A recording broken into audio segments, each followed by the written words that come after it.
La Formule 1 de nos jours est une compétition majeure dans le monde de la course automobile. Elle trouve sa source dans la première course auto qui eut lieu en 1894.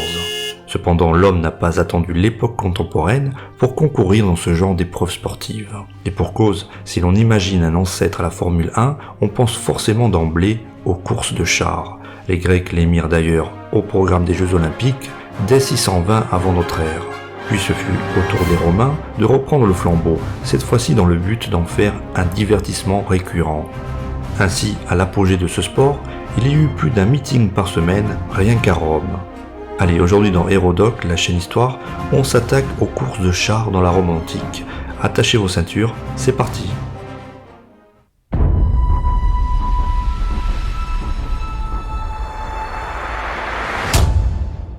En matière de divertissement, les Romains étaient, disons-le, assez créatifs. Et oui, à l'époque, s'il y a quelque chose que le peuple romain aime par-dessus tout, ce sont bien évidemment les spectacles et les émotions fortes. Les dirigeants romains le savent bien, c'est pourquoi, afin d'accroître ou tout simplement afin de conserver leur popularité et leur prestige auprès de la plèbe, ils n'hésitent pas à offrir aux classes modestes des spectacles luxueux et spectaculaires. Le tout dans des lieux spécialement conçus à cet effet. Des lieux que l'on peut retrouver à travers tout l'Empire et qui accueillent une foule immense de spectateurs. C'est le cas notamment des cirques, des édifices publics où sont organisées des courses de chars et de chevaux attelés ou montés. Ces courses, bien que beaucoup moins violentes que les combats de gladiateurs, pratiqués eux dans des amphithéâtres, à l'image du célèbre Colisée de Rome, ne sont pourtant pas sans risque. Et pour cause, il s'agit là d'un sport à la fois extrême et dangereux, dans lequel les pilotes de chars risquent leur vie, et ce, à chaque instant.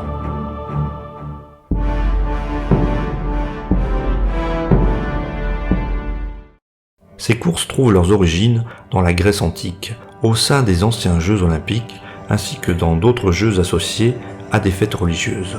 On retrouve également ce genre de courses dès le VIe siècle avant Jésus-Christ dans la civilisation étrusque. Très populaires, elles sont souvent associées aux jeux funéraires. C'est le cas également à Rome, où la religion est étroitement liée à ces compétitions, en particulier avec des divinités représentées ou associées à des chars, à l'image d'Hélios, le dieu soleil, ou bien d'un certain Consus, une divinité agricole chargée de protéger les semailles. Initialement, ces courses sont organisées uniquement lors de fêtes religieuses. Cependant, avec le temps, elles sont pratiquées également à d'autres dates dans le courant de l'année, notamment lorsqu'elles sont parrainées par des magistrats ou d'autres dignitaires romains.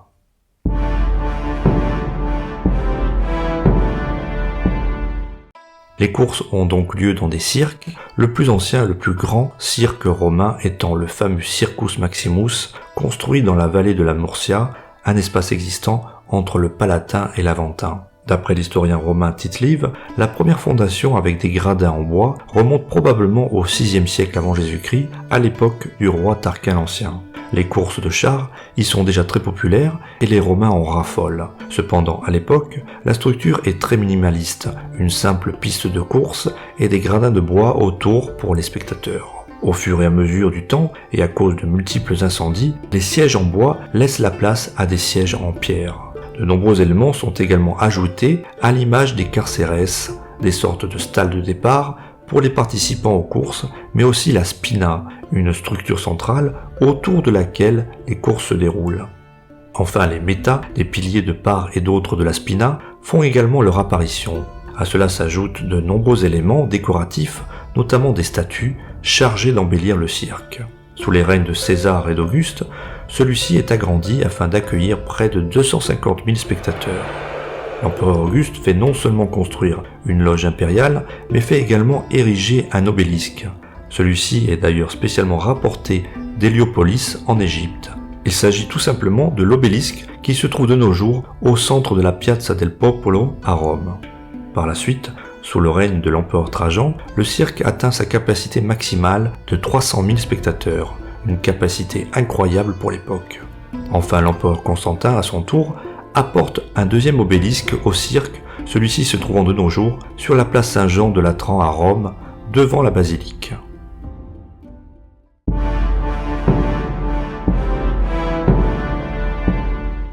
Dans la Rome antique, Les courses de quadrige, en l'occurrence des chars tirés par 4 chevaux, constituent le summum de tout spectacle sportif.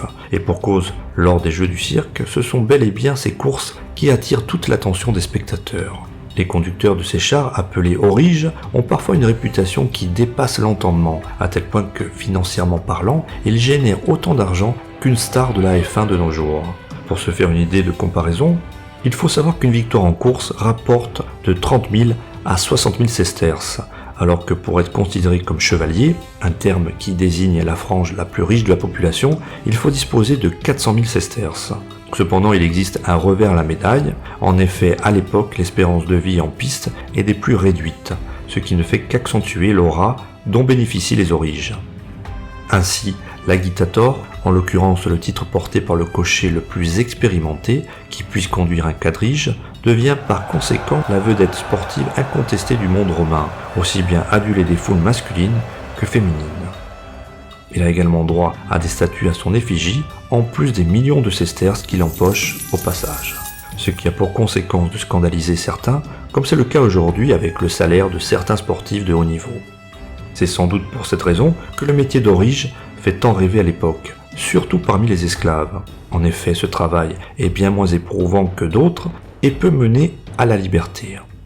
En attendant, c'est loin d'être gagné, puisque lors des courses, les accidents sont très fréquents, à l'image de certains chars qui finissent parfois par s'encastrer dans les murs d'enceinte, ou bien de certains auriges qui tentent par tous les moyens de se débarrasser de leurs adversaires en les faisant tomber.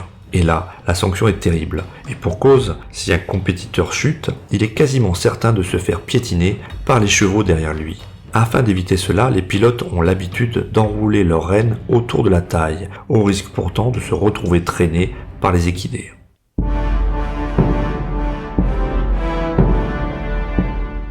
Autant le dire tout de suite, les places sont rares, d'où une accession difficile à la catégorie reine. En effet, avant de conduire un quadrige, la discipline phare, il faut essuyer les plâtres dans des courses de moindre prestige, notamment celles des biges, des chars tirés par 2 chevaux, mais également les triges, tractés eux par 3 chevaux.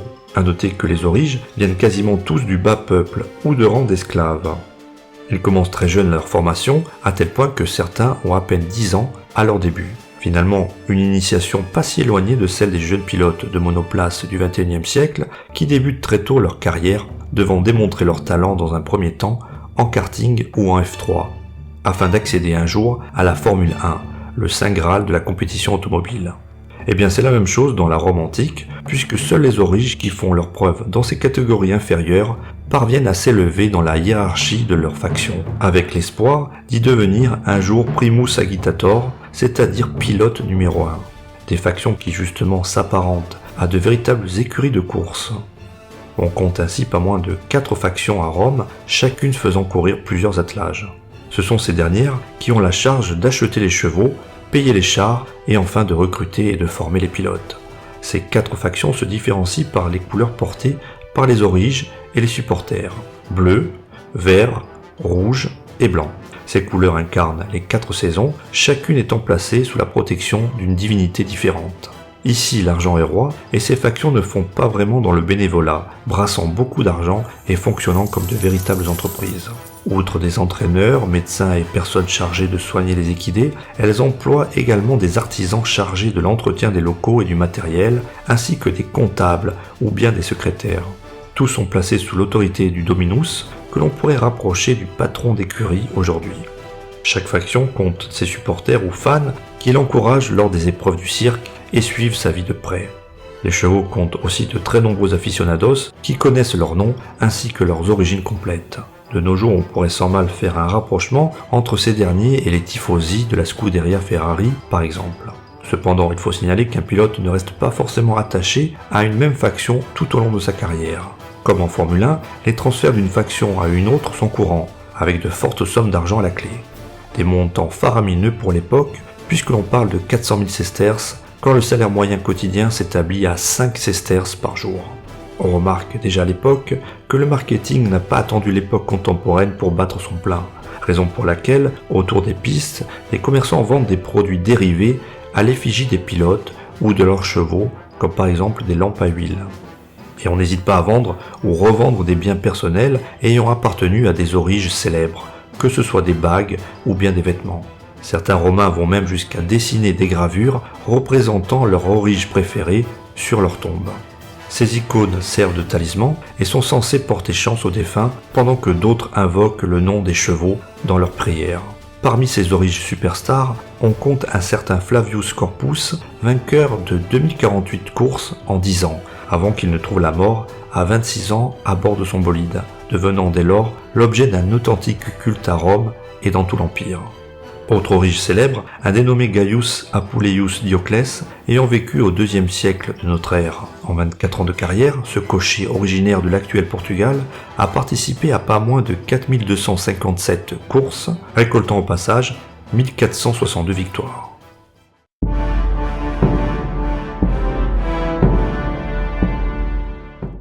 Pour le grand public, l'équipement de l'orige peut paraître dérisoire aujourd'hui.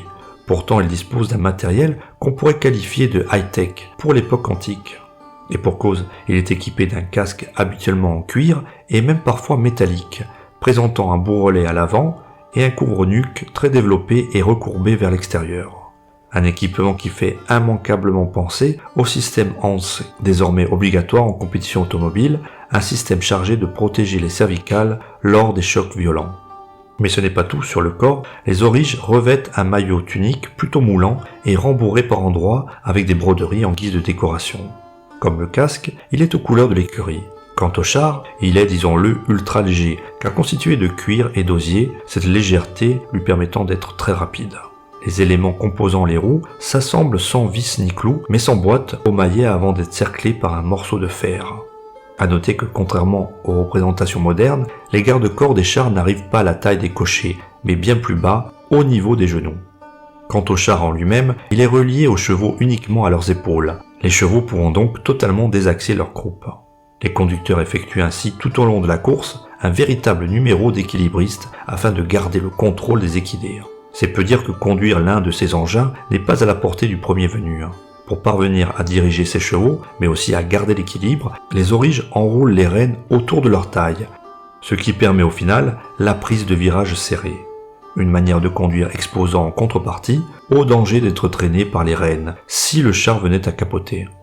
C'est pour cette raison que nombre d'origes portent un couteau recourbé attaché au courroie qui lui serre le corps afin de les couper en cas de danger.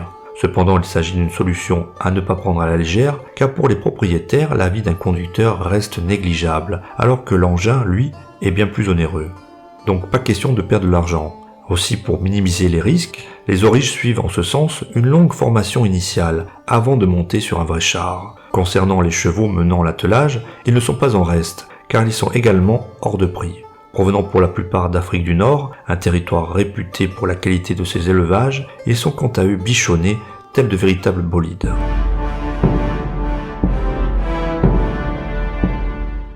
Avant l'arrivée des spectateurs, les responsables humidifient la piste afin d'empêcher les soulèvements de nuages de poussière. De plus, afin de les faire patienter, les organisateurs jettent également des boules en bois dans les gradins. Rassurez-vous, il ne s'agit pas de blesser les spectateurs, ces sphères contiennent simplement des lots à gagner. Des lots pouvant aller de quelques animaux de ferme à une maison. La responsabilité du signal de départ revient au commanditaire de la course. Une épreuve dure quant à elle en règle générale entre 8 et 9 minutes pour une vitesse moyenne de 35 km/h. Avec un temps si limité, les organisateurs peuvent enchaîner plus de 20 courses en une journée.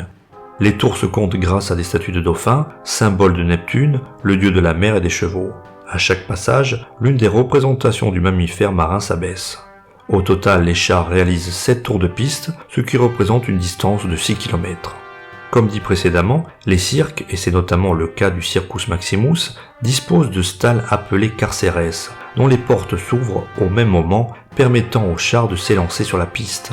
Une bonne raison à cela, éviter les faux départs et limiter les risques de carambolage. Cependant, il est arrivé parfois que les origes soient contraints de courir jusqu'à leur char, comme ce fut longtemps le cas au XXe siècle, lors des 24 heures du Mans par exemple. La comparaison s'arrête là, car durant la course, pas d'arrêt au stand évidemment, mais un certain Sparsor, un employé de la faction, dont la mission est de jeter de l'eau sur la tête des chevaux pendant la course afin de les rafraîchir.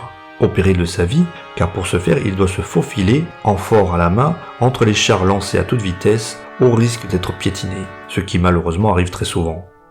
Une fois la ligne d'arrivée franchie, le vainqueur effectue un tour d'honneur, arborant palme et couronne. Et après l'effort, survient le réconfort, puisque des orgies sont ni plus ni moins organisées dans la foulée, durant lesquelles les origes sont évidemment de la partie. Des pratiques n'ayant pas foncièrement changé de nos jours, si l'on se rappelle qu'en mars 2008, Max Mosley, président de la FIA, avait été filmé à son insu en pleine orgie sexuelle, les images diffusées montrant le patron de la Fédération internationale de l'automobile en compagnie de 5 femmes en tenue, disons, légère.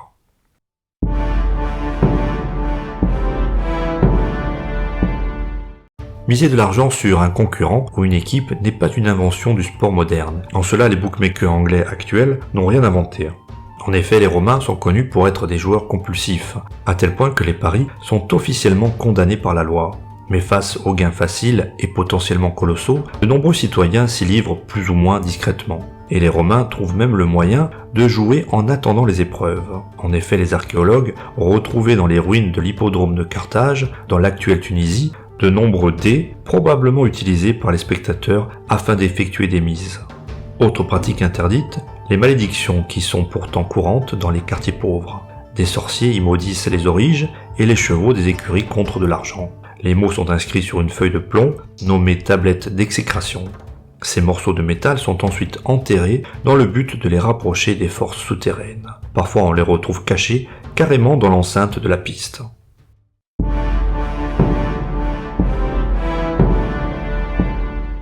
Originellement écrite par le poète latin Juvénal, l'expression panem et circenses, en français du pain et des jeux, résume parfaitement l'arme politique que représentent les courses hippiques pour les dirigeants romains. Les empereurs cherchent à tout prix à s'associer aux origes afin de bénéficier d'une partie de leur gloire, mais aussi rappeler qui paie les jeux. Pas bête, car le souverain s'assure de ce fait une image de dirigeant proche de son peuple. Les courses étant nécessaires pour garder la population heureuse, les écuries peuvent ainsi se permettre de fixer les prix de leur choix aux organisateurs, même si celui-ci dirige le monde romain.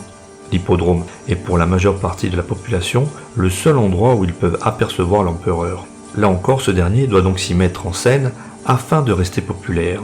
Pour autant, la course de chars décline après la chute de l'Empire romain d'Occident, ne survivant que pour un temps dans l'Empire d'Orient. Enfin, tout du moins jusqu'à la date fatidique du 12 avril 1204, date à laquelle, lors de la 4e croisade, Constantinople tombe aux mains des Latins. J'ai d'ailleurs fait une vidéo sur le sujet et je ne peux que vous inciter à y jeter un coup d'œil. Quoi qu'il en soit, c'est bien la fin des fastueux programmes sportifs. Les Latins pillent la ville et Venise fait notamment main basse sur le fameux quadrige de bronze doré de l'hippodrome de Byzance, qui orne depuis la place Saint-Marc. L'hippodrome déjà mal entretenu est même partiellement détruit dans un grand incendie. En 1261, Constantinople est reprise par les Grecs, mais l'hippodrome à moitié détruit ne permet pas la reprise des courses de chars. Finalement, ce sera la mise sous siège incessante de Constantinople jusqu'à la prise de la ville par les Turcs en 1453 qui mettra un terme définitif aux courses de chars.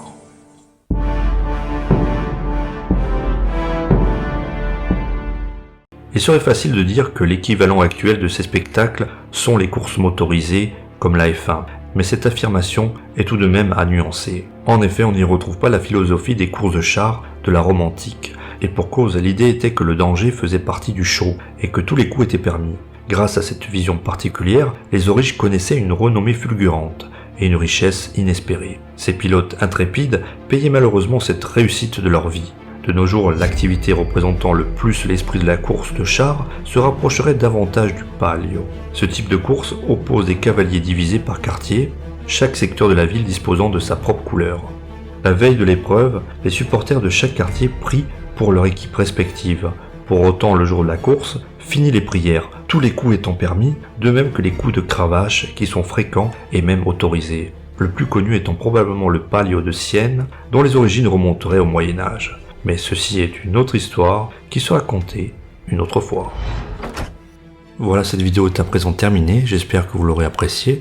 Si c'est le cas, n'oubliez pas de mettre un pouce bleu et de vous abonner, tout en sélectionnant la petite cloche pour ne pas rater la sortie des nouvelles vidéos. N'hésitez pas non plus à laisser un commentaire afin de me dire ce que vous avez pensé de la vidéo, c'est très important pour faire progresser la chaîne.